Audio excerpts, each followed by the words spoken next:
hoje, né, eu vou dar uma sequência no que o Lucas falou, porque ele tem falado sobre o trivium, o quadrivium, né, tem falado sobre educação, sobre as artes liberais. E faz já bastante tempo que eu tava com vontade de dar uma aula sobre a encíclica, né, essa encíclica aqui, que é chamada Divine Iuris Magistri, do Papa Pio XI. Fazia tempo que eu tinha vontade de dar uma aula sobre esse assunto, eu estava esperando surgir a oportunidade, mas aí depois que o Lucas terminou essa sequência de aula, eu falei, poxa, perfeito, né? E aí, para começar, né, eu trouxe aqui uma série de livros aqui, ó. Não estou vendendo meus bens ainda, por enquanto. E é só para falar assim para vocês que já faz o quê? Acho que desde 2018, mais ou menos, eu tenho estudado sobre o tema educação. É um tema que eu gosto muito, na verdade é o meu assunto preferido, assim, de tudo, eu né? pra perceber. É o meu assunto preferido, é o que eu mais tenho livros sobre esse assunto. E desde 2018, né, eu venho estudando e tal. Mas aí quando foi esse ano, aqui, em maio desse ano, faz pouquíssimo tempo, foi quando teve aquele evento do professor Felipe Neri lá em Franca que eu fui. E aí eu resolvi comprar esse livro. Eu já sabia da existência dessa encíclica, era uma das coisas que eu tinha vontade de ler, mas eu estava, né, postergando e ainda não tinha lido. E aí eu fui lá, eu vi que estava vendo, comprei, e é uma encíclica, né, exatamente sobre esse assunto, educação cristã. E eu vou falar uma coisa para vocês, nada do que eu li, nada disso aqui se compara com a beleza desse livro, assim, sabe? Esse livro finíssimo, olha a finura desse livro assim, e assim, se juntar todos esses livros aqui, tudo que eu já li, tudo que eu já estudei sobre educação, não dá esse livro assim. O Papa Pio XI foi de fato inspirado pelo Espírito Santo para escrever essa encíclica. E por isso, quando eu li, eu falei, nossa, assim que eu li, eu já terminei, falei, preciso dar uma aula sobre esse assunto, é um tema muito bom, é um tema que eu gosto muito.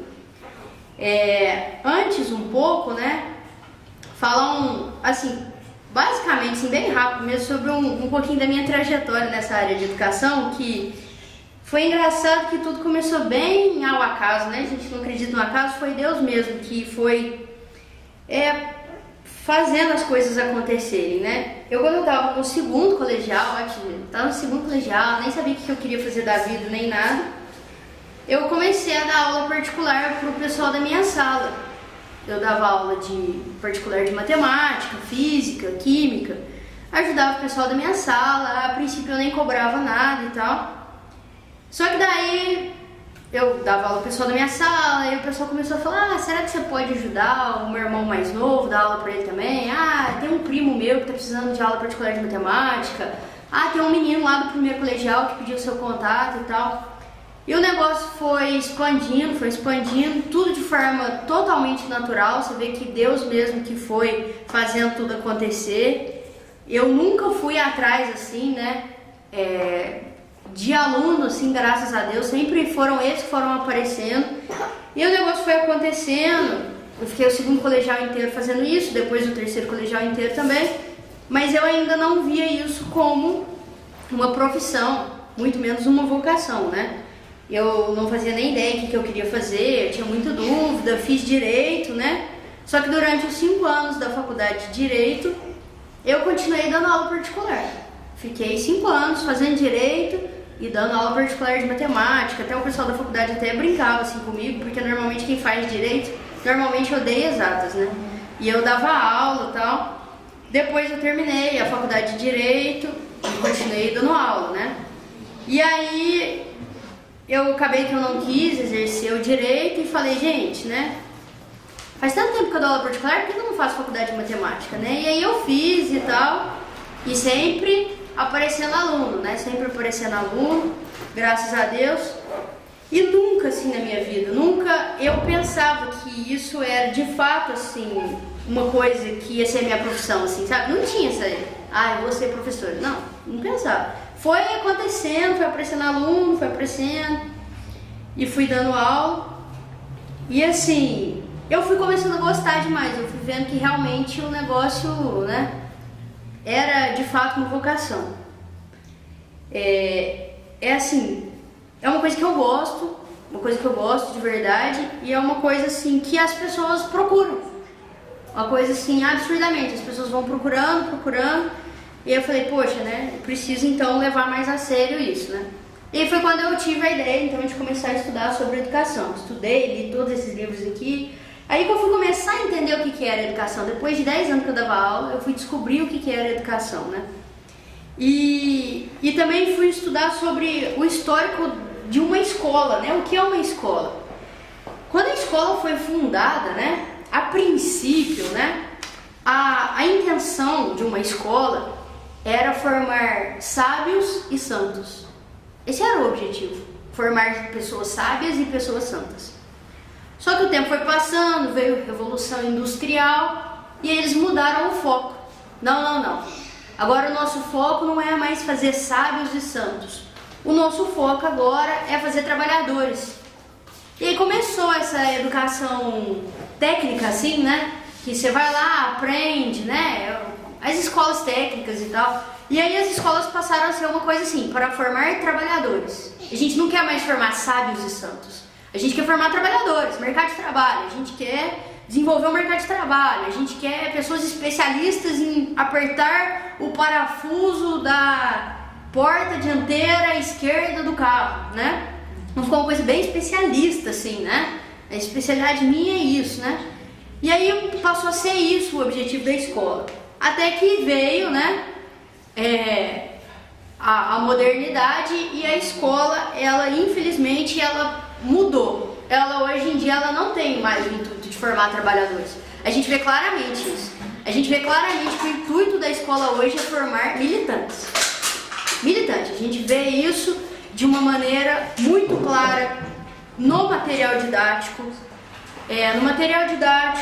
na formação dos próprios professores, né? Eu vi isso quando eu fiz faculdade de matemática. Gente, eu fiz faculdade de matemática. Era para eu aprender o quê? Delta e Bhaskara, era para eu aprender coisas de matemática. E assim, dentro da faculdade de matemática tem ideologia, sabe? Um negócio assim, você fala, como assim? Matemática, sabe? Um negócio tão exato, ensina tabuada e boa, né? E não. Então a gente vê que hoje o objetivo da escola é esse. Só que o que acontece, né? A gente percebe que nem eles mesmos assim estão satisfeitos com o que eles fizeram. Tanto é que vem sempre, né, diversas formas, diversos pedagogos querendo dar ideias, querendo inovar. Por quê? Porque eles já perceberam que a escola, ela não está saciando o ser humano, né? Ele não está sendo saciado, né? Aquilo não está trazendo felicidade. E o mundo de hoje busca tanto a felicidade, né? A felicidade em lugares errados, assim. E o que acontece, né? Eu comecei a perceber isso nas minhas aulas particulares. Uma coisa muito forte, assim, o pessoal chegava em casa para ter aula particular comigo, eles começavam a pedir conselho, assim, sabe? Tá acontecendo tal coisa assim na minha vida, não sei o que. Falava, sabe, eu comecei a pensar sobre isso hoje. Eu falei, gente, mas por que isso acontece tanto assim, né? A pessoa chega lá em casa, eu tô lá, Delta e Bhaskara aqui. Thaís, será que você pode me ajudar? Os meus pais estão se divorciando, você quer falar, gente, né? E aí eu comecei a ver que de fato a educação, ela não é só isso. Ela não é só ensinar o Delta e Bhaskara. E quando você vai lá e só ensina o Delta e Bhaskara, a pessoa não sai de lá satisfeita, sabe? Ela quer algo mais, mas ela quer algo mais porque a educação é algo mais. A educação não é só um Delta e Bhaskara, a educação é mais do que isso, né? Só que a gente não entende isso direito enquanto a gente não pega para ler de fato essa encíclica, né? Do Papa Pio XI, a Divini Luis Magistri. Essa encíclica, então, né? Esse Papa, ele é do século XX. Essa encíclica foi 1900 e pouco. Ela foi escrita. E assim, ele fala, né? Claramente aqui, a educação. O que é a educação? É a formação do homem, como ele deve ser, como ele deve portar-se nesta vida terrena, em ordem a alcançar o fim sublime para o qual foi criado. Não pode dar-se educação adequada e perfeita senão a cristã. Não existe. A verdade é essa, não existe educação se não for a católica. Não existe. Aí você fala assim, isso é fundamentalismo, né? Esse fundamentalismo. Como assim? Como assim? Claro que existe. A gente vê as escolas aí, né? Cara, não existe. Você vê que as pessoas, assim, elas têm uma sede de algo mais. Elas não querem só aprender um delta básico, elas não querem só aprender uma simples fórmula. Elas querem mais. E essa sede de mais é porque justamente a educação é muito mais do que isso, né? Ela pode até formar bons profissionais, ela pode até formar grandes engenheiros, mas não é isso o objeto principal da educação, né? E eu tenho percebido isso claramente pelos meus alunos. Quando que eles saem insatisfeitos da minha casa? Quando eles saem de lá com algum conselho, alguma lição muito mais do que uma fórmula de física, do que uma tabela periódica, né? Quando eles saem de lá bem assim, é porque eu passei algo a mais para eles, né? Eu ensinei algo a mais do que simplesmente um conteúdo da escola, né? E a gente vê que isso de fato preenche, independente da religião da pessoa. A pessoa às vezes nem acredita em Deus nem nada, e aí quando eu começo a falar, a pessoa sai assim, né? Você sente que ela sai preenchida. E é por quê? Ô, gente, presta atenção aqui numa coisa. Vamos dar uma filosofada, igual o Lucas aqui que gosta de filosofar. Ó, imagina o seguinte. Pensa aqui uma coisa. Vocês sabem o que é areia movediça, né? Areia movediça, vocês já viram em desenho animado, assim, areia movediça, aquela areia que a pessoa vai pisando e não firma, né? Não tem solidez o negócio.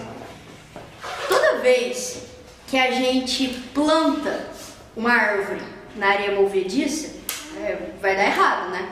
Por quê? Porque uma planta, para desenvolver, ela precisa criar raiz. E ela não vai conseguir criar raiz se o solo não for firme, não é verdade? Não consegue. Todas as vezes que a gente deposita toda a nossa esperança, todos os nossos sonhos em algo material, é como se a gente estivesse plantando uma árvore na areia movediça. Como assim? Imagina o seguinte, Camila e o José aqui são namorados, né? Imaginem, é lógico, com certeza eles devem querer casar, né? Vocês querem casar, né? Tá. Mas imagina que eles põem isso como a meta principal da vida deles. Tipo assim, essa é a minha meta principal de vida. Casar com o José, a Camila fala, essa é a minha meta principal de vida. Tipo, não tem mais nada. Se eu casar com o José, pronto, não preciso de mais nada. Essa é a meta. Se ela deposita 100% de toda a esperança, da finalidade da vida dela, do sentido da vida dela, ela coloca numa pessoa, no José, de repente, sei lá, Deus me livre acontece, Deus me livre, o José morre, Deus me livre, José, vai morrer não. Mas Deus me livre, José morre. E aí? Tudo que a Camila construiu a vida toda, tudo, foi em cima de uma areia movediça. Porque ele foi lá e morreu, de repente morreu. Então assim, não dá pra construir numa coisa que passa. As pessoas passam, as carreiras passam, o dinheiro passa, qualquer coisa passa, né? Aí o sentido da minha vida é, sei lá, trabalhar em tal lugar. Aí eu vou lá, foco a minha vida toda pra trabalhar naquele lugar e tal. De repente eu não consigo, ou eu sou mandada embora daquele lugar. Cara, o sentido da minha vida acabou. Por quê? Porque eu depositei todo o sentido na minha vida naquilo. Tudo que eu sempre sonhei, tudo que eu acreditei, tudo que eu batalhei a vida toda foi pra aquilo. E aí de repente não deu certo. Então esse é o problema da gente depositar 100% da nossa confiança, dos nossos sonhos, do sentido da nossa vida em algo que é passageiro.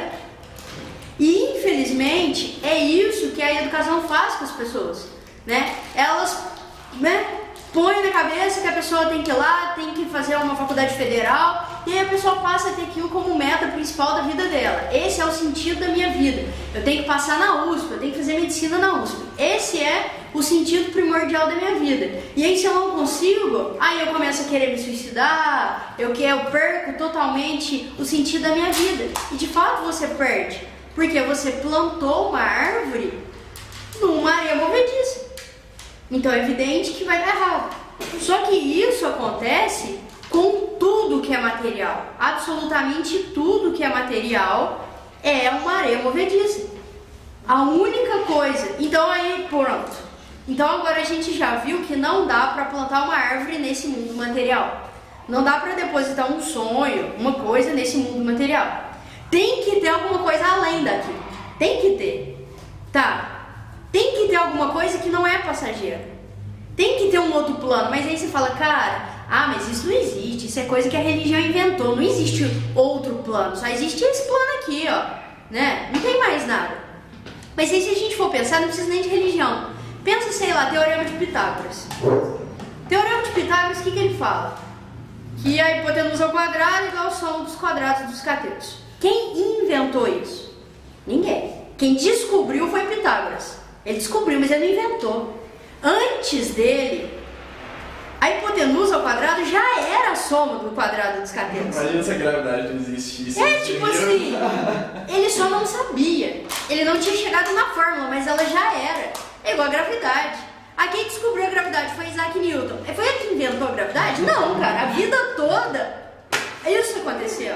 Não foi o Newton que de repente ele, por conta própria, esforço próprio, fez isso acontecer. Não, a gravidade ela sempre existiu. E depois que Newton morreu, acabou a gravidade. Newton morreu, com ela acabou a gravidade? Não. Newton morreu, mas a gravidade ela sempre existiu e ela sempre vai existir. Da mesma forma que o Teorema de Pitágoras. Pitágoras morreu, e aí? Agora a hipotenusa ao quadrado não é mais a soma dos quadrados dos catetos?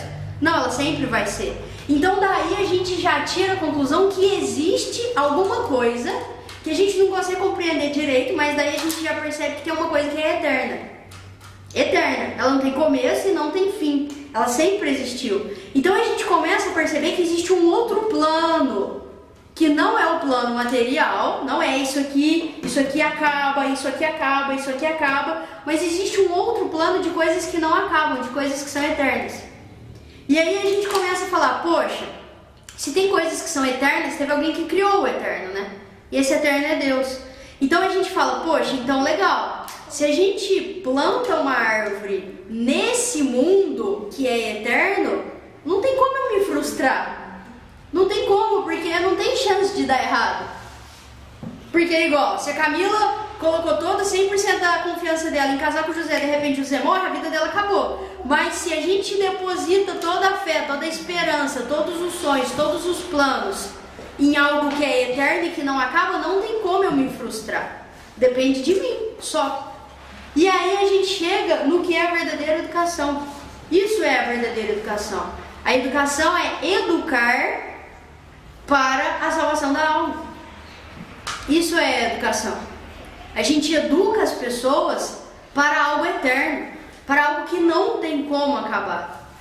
Uma pessoa acaba, uma faculdade acaba, um dinheiro acaba, a saúde acaba, um bem material acaba.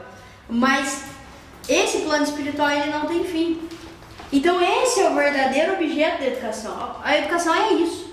É você educar para a salvação da alma. Ela tem que ser isso, né? Então ele fala aqui, ó. Por isso, não pode dar-se educação adequada e perfeita, senão a cristã. Porque é só isso que torna a pessoa feliz. É isso, simplesmente isso. Isso é o que dá a verdadeira felicidade. Tá, e aí agora a gente entra, de fato, na encíclica, né? Porque foi isso que ele quis dizer, o Papa Pio XI. Né? Ele quis dizer, tá, primeiro, o que é educação? Educação é educar para o céu, que é lá, é eterno. Lá não vai passar, né? Então ele começa a falar uma frase de Santo Agostinho: criaste no Senhor para vós, e o nosso coração está inquieto enquanto não repousa em vós. E de fato, é por isso que a educação está do jeito que está. É por isso que os nossos alunos estão inquietos, porque eles estarão inquietos enquanto não repousarem em Deus. Então é por isso que os nossos alunos estão com ansiedade, é por isso que os nossos alunos estão com depressão, é por isso que os nossos alunos estão tão apáticos e não querem aprender e não veem sentido em aprender mais nada, né? É por isso, porque o coração está inquieto enquanto não repousar em Deus, né? É isso. E aí aqui ele fala, né, na encíclica: educação é formar o homem no ser e no portar-se para alcançar o fim para o qual foi criado. E para que ele foi criado? Para salvar a alma. Portanto, não pode dar-se educação adequada senão a cristã. E é por isso que a escola laica, né, é contrária aos princípios fundamentais da educação, e não do cristianismo, e não do catolicismo, da educação mesmo. Não tem como uma escola ser laica. Porque, cara, como é que você vai ser laico se o objeto da educação é educar para a eternidade? E a escola é laica e não fala da eternidade? Não é educação, não tem como ser. Tipo, não é questão de ser católico, é questão de racional. Tipo, usando a razão mesmo, a razão. mesmo se você não for católico, você chega nisso. Se a educação é algo transcendente, não tem como uma escola que é laica, não tem jeito. Ela não vai conseguir cumprir o papel dela, né? E nenhum aluno vai conseguir ser preenchido. E aí ele fala, né? O objeto da educação é assegurar o sumo bem, Deus, aos educandos e a máxima felicidade possível nessa terra. E aí ele coloca uma frase de São João Crisóstomo: que há de mais sublime do que governar os espíritos e formar os costumes dos jovens? E aí você fala assim: ah, Thaís, mas isso é muito bonito, né? Muito bonito, só que tem um problema. Aqui na nossa cidade não tem nenhuma escola desse jeito. Qual escola, né, que é assim, que ela é voltada para a salvação da alma? Não conheço, né? E aí, como é que vai ser? E é por isso que é papel dos pais a primazia da educação. Eles precisam falar: poxa, não dá. Esse é o grande problema. É que os pais confiam 100% no Estado, né? Coloca o filho lá na escola e o Estado que se vira. Você vai confiar de deixar o Estado educar seu filho? Então, assim, gente, é necessário que os pais tenham essa noção. E desde jovem, a gente que ainda não é casado, a gente já precisa pensar nisso. Que a gente tem esse papel, não adianta depositar 100% na escola. Não adianta, né? Então o Papa, ele fala muito isso, né? Que a família, ele fala que seria, portanto, contra a justiça natural subtrair a criança antes do uso da razão ao cuidado dos pais. É uma frase de Santo Tomás de Aquino. Seria, portanto, contra a justiça natural subtrair a criança antes do uso da razão ao cuidado dos pais. Gente, os pais, eles têm esse papel. Quem tem que ensinar a fé, em primeiro lugar, são os pais. Não dá para esperar chegar na catequese, né? Aconteceu um fato, agora eu lembrei de uma história. Não, é impressionante, né? Não dá pra confiar. E não dá pra confiar assim: ah, deixa chegar na catequese, a catequese ensina. Ou a gente tem que fazer isso em casa. Aconteceu uma certa vez, eu fui numa missa de primeira comunhão. E aí o folheto era da editora Santuário, da Aparecida, Basílica de Aparecida. E aí é previsto no rito da primeira comunhão a renovação das promessas batismais. E aí na renovação das promessas batismais, estava lá, no renuncio, na parte do renuncio, no folheto. Você renuncia a todo desmatamento, destruição ambiental, não sei o quê. Aí as crianças falavam: renuncio. Aí eu fiquei meio em choque, porque eu falei assim: cara, mas parece que não é isso, né? O rito do batismo. Cheguei em casa e fui ver o rito do batismo. E é tipo, o rito do batismo é: você renuncia a Satanás, autor e princípio de todo mal. Eles trocaram Satanás, autor e princípio de todo mal, por destruição do meio ambiente e poluição das águas. Falei: gente, que isso, né? Eu peguei e mandei um e-mail pro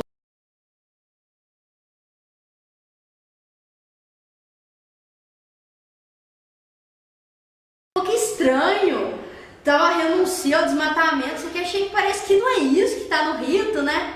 Mandei pra editora Santuário. E aí o padre responsável me mandou e-mail. Não foi nem a editora Santuário que me respondeu, foi o próprio padre. E o padre me mandou, né? Eu não sei o que tem. E ele começou a desconversar e tal. E aí a gente foi conversando por e-mail, até que chegou uma hora que ele me respondeu assim: mas olha, você não acha que é muito traumático numa missa de primeira comunhão com crianças de 12 anos falar sobre o demônio?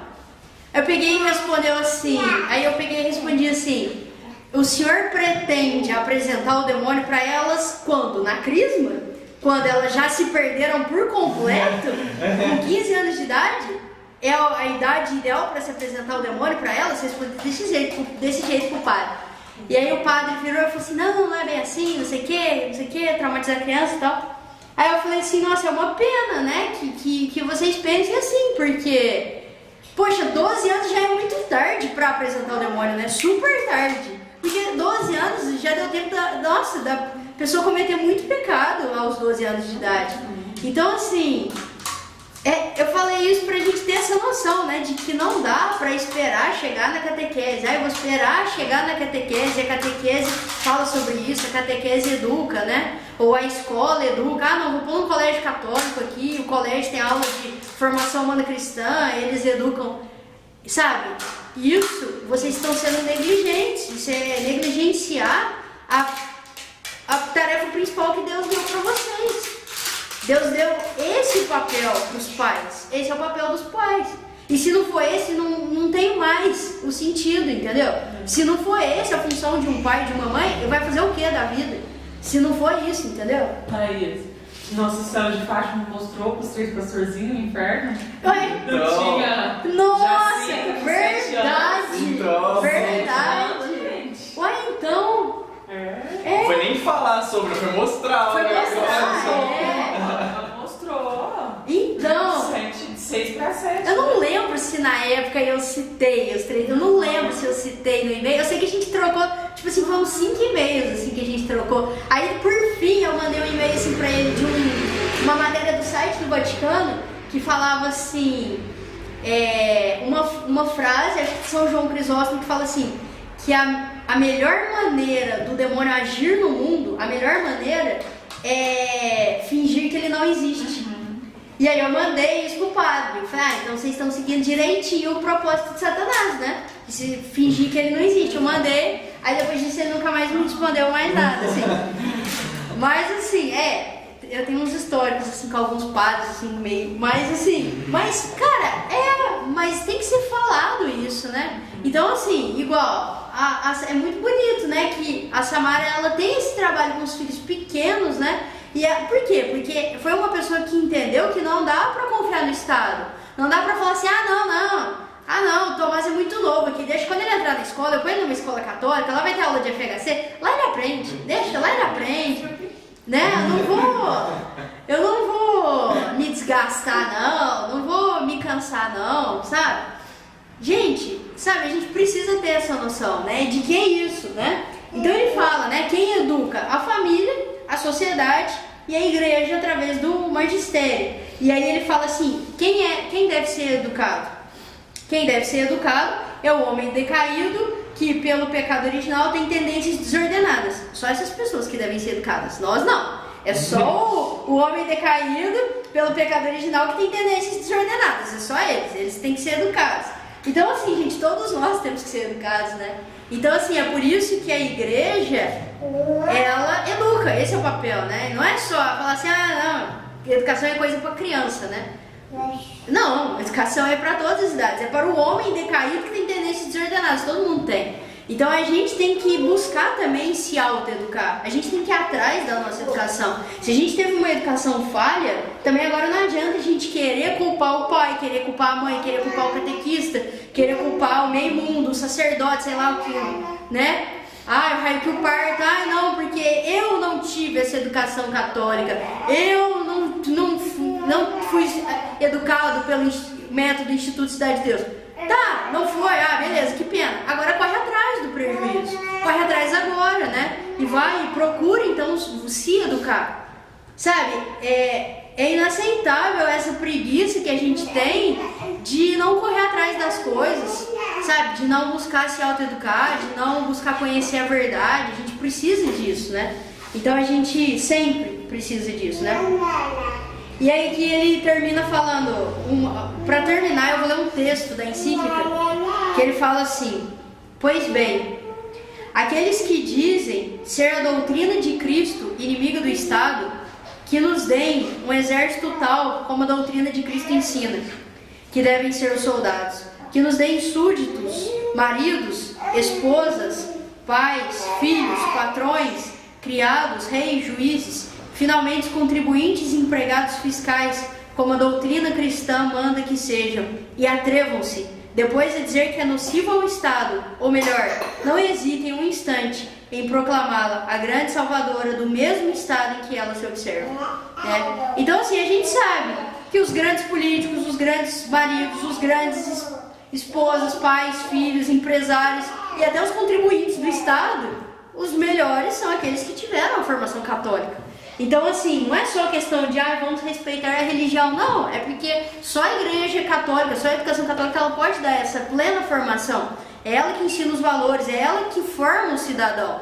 Se a gente quer bons cidadãos, a gente precisa de cidadãos católicos, né? E aí, pra terminar, eu tô lendo esse livro aqui, Abolição do Homem, do Lewis.